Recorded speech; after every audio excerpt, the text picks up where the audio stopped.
नमस्कार. आपल्यासोबत आहेत केंद्रीय कृषी मंत्री शरद पवार. कांद्याच्या एकंदरीतच वाढलेल्या किमतींवरून राजकारण सुद्धा तापले आणि सर्वसामान्य माणसाच्या डोळ्यात पाणी आले. आपण शरद पवार साहेबांशी बोलणार आहोत. पवार साहेब, ज्या पद्धतीने कांद्याच्या किमती वाढलेल्या आहेत आणि अशी एक चर्चा आहे की आणखीन जवळपास 1 महिना अशा किमती राहतील, म्हणजे दिवाळी लोकांची ही अशी महागाईमध्ये जाईल. काय सांगाल, ह्या किमती आटोक्यात आणण्याचे प्रयत्न होत आहेत? पहिली बात एक गोष्ट की पहिली बात मला एक गोष्ट स्वच्छ सांगणे आहे की यंदाच्या वर्षी कांद्याचं क्षेत्र देशामध्ये कमी नाही.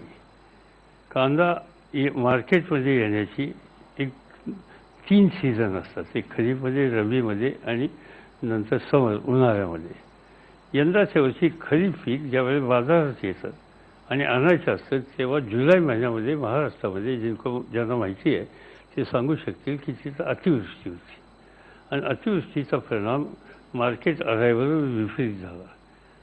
यंदाच्या पुन्हा नंतर माल यायला सुरू झाल्या, परत किमती खाली गेल्या. नवरात्री ज्या वेळेला होत्या त्यावेळेला या नवरात्रीच्या दिवसामध्ये पुन्हा एकदा ज्या भागामध्ये कांदा पिकतो तिथं अतिपाऊस पडला आणि त्यामुळे कांदा उत्पादकाला शेतात जाऊन कांदा काढणं सुद्धा शक्य झालं नाही. त्याचा परिणाम मार्केटमध्ये दर दिवसाला जो कांदा येतो त्याच्यावर विपरीत परिणाम झाला. याचा फायदाही काही लोकांनी, व्यापाऱ्यांनी किंवा कोणी घेतला असेल आणि त्याचा परिणाम ही किमती वाढलेल्या आहेत. पण मी जबाबदारीने सांगतो की ह्या किमती वाढल्यात, ह्या निसर्गाचा कोप होता किंवा अतिवृष्टी होती त्यामुळे झाला. आणि दुसऱ्या बाजूनं यंदाच्या वर्षी कांद्याचं जे क्षेत्र बघितल्याच्या नंतर मला पूर्ण विश्वास आहे की नोव्हेंबरच्या दुसऱ्या आठवड्याच्या नंतर ज्या पद्धतीनं मार्केट अरायवल होईल त्यामुळं कांद्याचे भाव सबस्टॅन्शियल खाली येतील. आता राहिला प्रश्न पाऊस होता का नाही. आजच मी केंद्रीय उच्च अधिकार समितीचा अध्यक्ष या नात्यानं अतिवृष्टीनं महाराष्ट्रात जे नुकसान झालं त्याच्यासाठी महाराष्ट्राला 900 कोटी रुपये शेतकऱ्यांना देण्यासाठी मंजूर केले. ही वेळ का आली? कारण यंदाच्या वर्षी विदर्भ असो, मराठवाड्याचा काही भाग असो, पश्चिम महाराष्ट्राचा भाग असो, या सगळ्या ठिकाणी अतिवृष्टीचे काही दुष्परिणाम झालेले आहेत. पण याचं दुष्परिणाम आत्ता असले तरी रब्बी पिकावर त्याचे अतिशय अनुकूल परिणाम होते. पण एक गोष्ट नक्की आहे पवार साहेब, जुलैच्या पहिल्या आठवड्यापासूनच कांद्याचे दर वाढलेले आहेत. जुलैच्या पहिल्या आठवड्यातच 39 रुपये वगैरे नाशिकमध्ये कांदा विकलेला गेलेला आहे आणि तो नंतर मग इतर ठिकाणी म्हणजे देशभर जर बघायला गेलं तर जवळपास 55-60 रुपये वगैरे किमती होत्या. अशा वेळेला जुलै ते आज ऑक्टोबर आहे, अशा काळामध्ये काहीच उपाययोजना केल्या गेल्या नाहीत असं सर्वसामान्य माणसाला वाटतं. काय करायचं काय? असं आहे की कुठलंही पीक तयार व्हावं लागतं ना. पीक बिना तयार करता समजा उद्याच्या ज्वारी आज लावली, ज्वारी मॅच्युअर होणार असेल जानेवारीमध्ये, तर आज ज्वारी काढून तिचा उपयोग होत नाही. कांद्याची परिस्थिती अशीच आहे किंवा कोणत्याही पिकाची परिस्थिती अशी की ते पीक तयार व्हावं लागतं. आणि म्हणून मगाशीच मी तुम्हाला सांगितलं की 3 हंगाम कांद्याचे असतात. आता पुढचे जे हंगाम आहेत त्याच्यामध्ये आता पावसाचा प्रश्न नाही, त्यामुळं क्षेत्र जादा आहे आणि त्यामुळे जादा कांदा येईल. आणि दुसरी गोष्ट आहे की पुन्हा दिवाळी आणि कांदा ह्याची जोड काही लोक घालतात. मला माहिती नाही, म्हणजे मला काही फार अनुभव नाही येतला, पण दिवाळीला मी कधी कांदा खाल्लेला मला आठवत नाही. लाडू खातो, करंजी खातो. दिवाळी म्हणल्यावर लोक साखरेचा विचार करतात. आणि यंदाच्या वर्षी शेतकऱ्यांनी एवढं ऊसाचं उत्पादन केलं आहे की साखर या देशात भरपूर आहे, साखरेच्या किमती खाली आलेल्या आहेत, त्यामुळे दिवाळी निश्चित गोड होईल. दिवाळी निश्चित गोड होईल असं तुम्ही म्हणताय. माझा मुद्दा हा होता की तुम्हीच आता म्हणालेला आहात कांद्याचं लागवडीचं क्षेत्र वाढलेलं आहे, पण एक रिपोर्ट असं सांगतोय कृषी खात्याने, म्हणजे महाराष्ट्राच्या कृषी खात्याने एक रिपोर्ट पाठवला आहे. 67,000 जे हेक्टर क्षेत्र आहे कांद्याचं दरवर्षी असतं, हे यावर्षी जवळपास 37,000 हेक्टरपर्यंत खाली आलेलं आहे. याची कल्पना नव्हती का? याची माहितीच नव्हती. समजा कमी आलं तर करायचं काय? सरकारकडे काही फार्म आहेत, जसे रशियामध्ये पूर्वीच्या काळामध्ये फार्म होते. प्रश्न असा आहे की या गोष्टी शेवटी मार्केट ठरवत असतात आणि आपण म्हणतात तितकं क्षेत्र कमी नव्हतं. ही गोष्ट खरी आहे की गेल्या वर्षीच्या पेक्षा थोडं क्षेत्र कमी होतं, पण तरीही उत्पादन ज्या पद्धतीनं कांद्याची जी क्वालिटी होती पिकाची त्याची उत्पादनावर विपरीत परिणाम होईल असं अजिबात नव्हतं.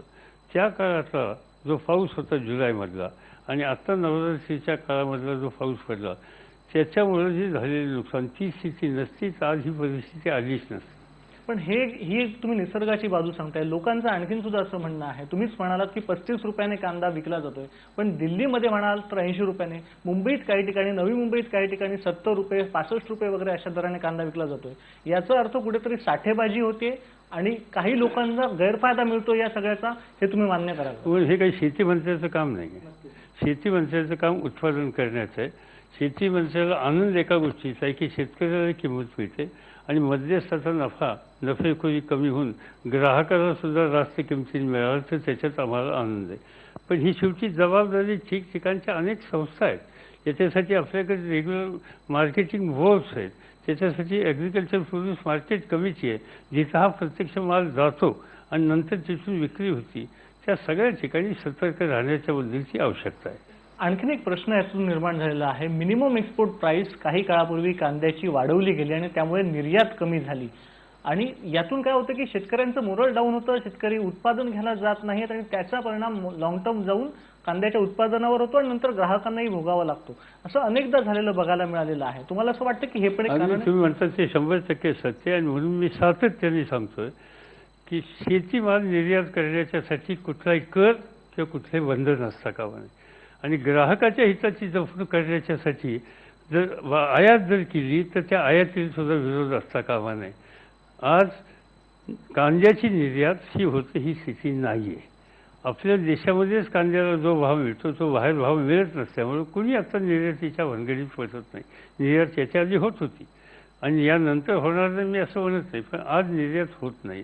त्यामुळे निर्यातीच्या संबंधी सातत्याचं धोरण हे उत्पादनाच्या दृष्टीनं, शेतकऱ्याच्या दृष्टीनं, ग्राहकाच्या दृष्टीनं अत्यंत आवश्यकता आहे. पण जरा भाव वाढले की लगेच जी मीडियामधनं ओरड होते की निर्यात बंद करा, का निर्यात बंद नाही केली आणि खूप वेळेला निर्णय घेण्याचा अधिकार असलेले घटक त्याला बळी पडतात. मला त्याची चिंता नाही. मी निर्यात रोखावी किंवा आयात रोखावी या मताचा मुळीच नाही. साहेब, ही गोष्ट तुम्ही जी सांगताय निर्यात धोरणात सातत्य असलं पाहिजे, अनेक वर्ष सांगताय, मागची 2 वर्ष सांगताय, आम्ही ऐकतोय. पण 2010च्या वेळेला 2010-11चा जो कांद्याच्या वेळेचा क्रायसिस होता, प्रणव मुखर्जी अर्थमंत्री होते, त्यावेळेला सुद्धा असाच एक निर्णय घेतला गेला निर्यात बंदीचा, त्याचा जाऊन नंतर फटका बसला. प्रश्न हा होतो, एक मंत्रिगट आहे नेमलेला, मंत्रिगट निर्णय घेतो, आपण स्वतः त्याचे सदस्य आहात, अशा वेळेला तुम्ही हे जे म्हणणं मांडता ते ऐकलं जात नाही का? 100% माझा आग्रह त्या ठिकाणी असतो आणि म्हणून नंतर निर्णय बदलतही जातात आणि ही बंधनं काढली जातात, त्याच्यातही माझा हात आहे. पण खूप वेळेला जेव्हा भयंकरच मीडिया ह्याच्यातनं सगळ्या एक वातावरण देशामध्ये तयार केलं जातं त्यावेळेला लोकप्रतिनिधींच्यावर एक प्रकारचा दबाव येतो आणि त्याच्यामुळं काही निर्णय असे घेतले जातात. पण असे निर्णय घेता कामा नयेत जे देशाच्या शेतकऱ्यांच्या आणि ग्राहकांच्या हिताचे आहेत, तेच निर्णय घेतले पाहिजेत. त्याच्यासाठी वेळप्रसंगी नाराजी सहन करावी लागते. नेहमी आम्ही लोकांनी काही फुलं घेण्याची तयारी असली नाही पाहिजे. कधी कधी आम्हाला नाराजीसुद्धा घ्यावी लागते, पण ती समाजाच्या आणि देशाच्या हितासाठी घेतोय याबद्दल स्वच्छता असली पाहिजे. गेल्या वेळेला सुद्धा साखरेच्या बाबतीत आपण बघितलं, कापसाच्या बाबतीत आपण बघितलं, मंत्रिगटाचे असे काही निर्णय आहेत जे लॉंग टर्म इफेक्ट ग्राहकांनाही सहन करावा लागलाय आणि शेतकऱ्यांनाही सहन करावं लागलंय. यामुळे कुठे ना कुठेतरी मंत्रिगटाचे हे निर्णय काही प्रमाणात चुकतायत, हे आपण मान्य कराल का? काही प्रमाणात चुकतात नाही, हे शेवटी लोकांच्या प्रेशरने काही निर्णय घेतात. आता आज माझ्या अध्यक्षतेखाली मंत्रिगट होता कापसाच्या निर्यातीच्या संबंधी. आमच्याबरोबर प्रस्ताव होता की एक्सपोर्टला कर बसवा आणि क्वांटिटीची रिस्ट्रिक्शन म्हणजे किती एक्सपोर्ट करायचं ठरवा. आम्ही मान्य नाही केलं. आजच आम्ही निर्णय घेतला की कापूस कितीही निर्यात करू शकतो, निर्यातीला कर नाही. तीच गोष्ट साखरेच्या बाबतीत सुद्धा आहे की साखरेच्या बाबतीत सुद्धा निर्यातीच्या संबंधीचं कुठल्याही रिस्ट्रिक्शन्स आम्ही ठेवले नाही. त्याचं कारण या देशातलं उत्पादन वाढलं पाहिजे. ते कधी वाढेल? उत्पादकाला, शेतकऱ्याला 2 पैसे मिळाले पाहिजेत आणि उत्पादन वाढलं की ग्राहकाच्या हिताची सुद्धा जपणूक होते, किमती रास्त पातळीवर येतात. ह्याच्यात चढ उतार कधी होतात हे असं आज एक निर्णय उद्या एक निर्णय यांनी याचे दुष्परिणाम दोघांनाही सहन करावे लागतात.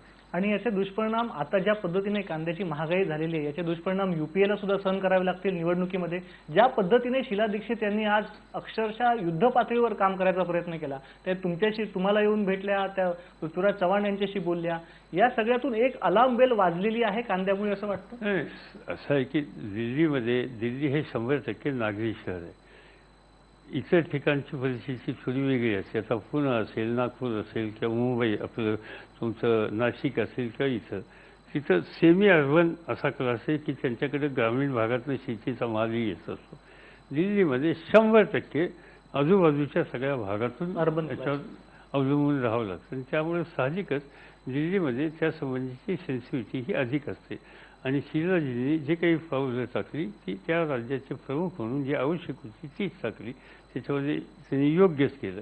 त्यांनी केलं काय, त्यांनी या ठिकाणची आवक वाढेल या दृष्टीनं पावलं टाकली. त्यासाठी आम्हा सगळ्यांची पूर्ण त्यांना मदत आहे आणि आवक वाढली की प्राइसेस खाली येतात.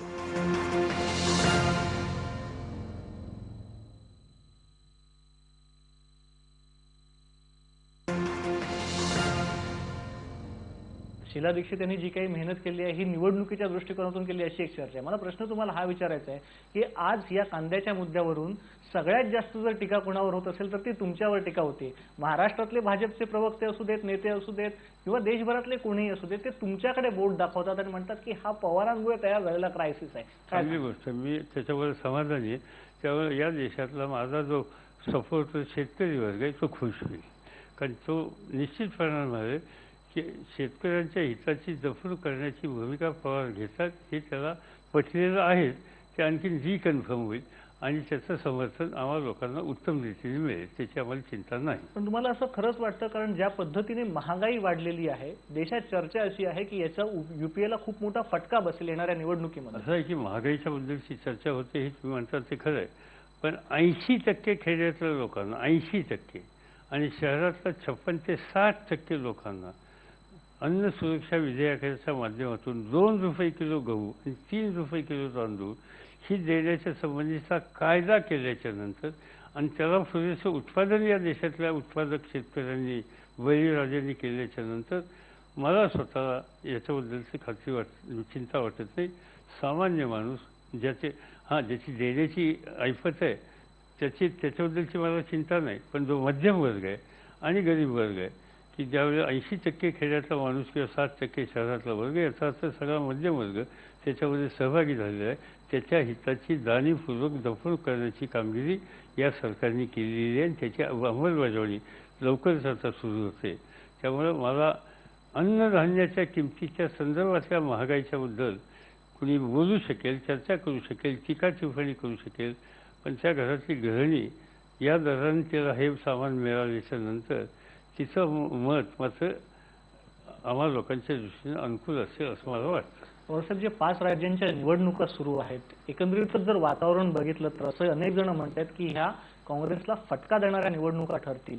तुम्हाला असं वाटतं का? काय असं आहे की त्या 5 राज्यातली काही राज्याचं काँग्रेसकडे नाहीच, त्यामुळे त्याच्यात काही फारसं नवीन होईल. पण मला स्वतःला काही फारशी त्याची काळजी वाटत नाही. मला काँग्रेसची परिस्थिती निश्चित राजस्थानमध्ये सुधारलेली आहे. आज दिल्लीसारखं शहर, एवढं मोठं हे राज्य उत्तम रीतीने चालवण्याच्यामध्ये शीला दीक्षित ह्या यशस्वी झालेले आहेत. त्यांच्याबद्दल लोकांच्यामध्ये मनामध्ये एक एल्डरली पर्सन म्हणून आस्था आहे. या वयामध्ये सुद्धा ज्या पद्धतीने त्यांनी दिल्लीमध्ये लक्ष घातलेले आणि कष्ट घेतलेले याची नोंद दिल्लीकर घेतली याच्याबद्दल माझ्या मनामध्ये शंका नाही. आणि छत्तीसगड आणि मध्य प्रदेश इथंही कदाचित तुम्हाला काही गमतीचे किंवा आगळे वेगळे निकाल बघायला मिळतील. जो सगळ्यांचा समज आहे की सध्याचं सगळं सरकार जे आहे त्यांचीच परिस्थिती फार अनुकूल आहे. मला असं वाटतं की याच्याबद्दल आज न बोललेलं बरं. निवडणूक झाल्याच्या नंतर तुम्ही काँग्रेसचा परफॉर्मन्स सुधारेल असं तुम्ही सांगताय. काँग्रेसचे जे उपाध्यक्ष आहेत राहुल गांधी मध्य प्रदेशमध्ये होते, काल राजस्थानमध्ये होते, अत्यंत आक्रमक भाषण करतायत आणि गांधी परिवाराच्या त्यागाबद्दल बोलतायत. तुम्हाला काय वाटतं, हे जे भावनिक राजकारण, भावनिक भाषण करण्याची जी स्ट्रॅटेजी आहे कितपत यशस्वी येईल? ते काय भाषण करतात मी काही बघितलेलं नाही.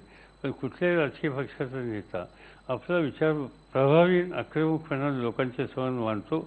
निवडणुकीच्या काळात ती योग्यच आहे. ज्याचा उपयोग होईल, जी भूमिका, जी पद्धती लोकांना स्वीकृत होईल त्या पद्धतीने जाण्याचा निकाल प्रत्येक पक्ष आणि त्यांचा नेता घेत असतो. काँग्रेसने ते धोरण ठरवलं असेल तर त्या पक्षाची ही नीती आहे. पण साहेब, तुम्हाला असं वाटतं कुठेतरी एका बाजूला मोदींचं नाव घोषित झालेलं आहे आणि दुसऱ्या बाजूला राहुल गांधी अत्यंत आक्रमक झालेले आहेत गेल्या महिन्याभरामध्ये, कुठे ना कुठेतरी राहुल विरुद्ध मोदी अशा लढतीकडे चाललेले असं वाटतं? मला काही काँग्रेसने कोणाला प्रोजेक्ट केलेलं असं मला वाटत नाही.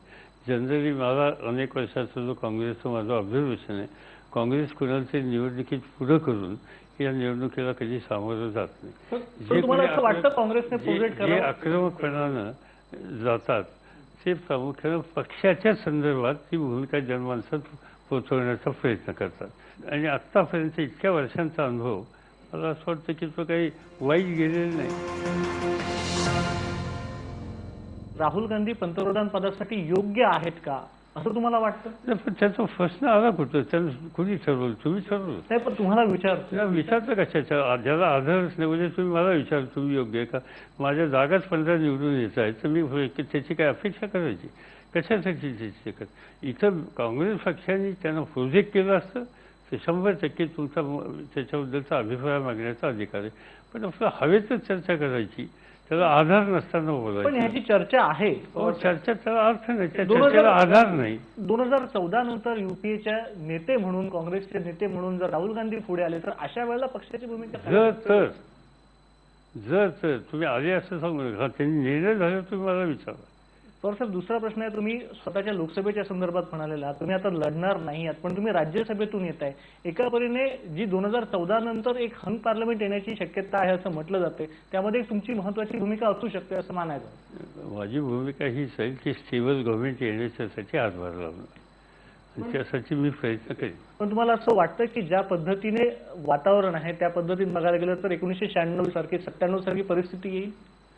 सांगता येत नाही. अजून आणखीन थोडे 2-3 महिने जाण्याची आवश्यकता आहे.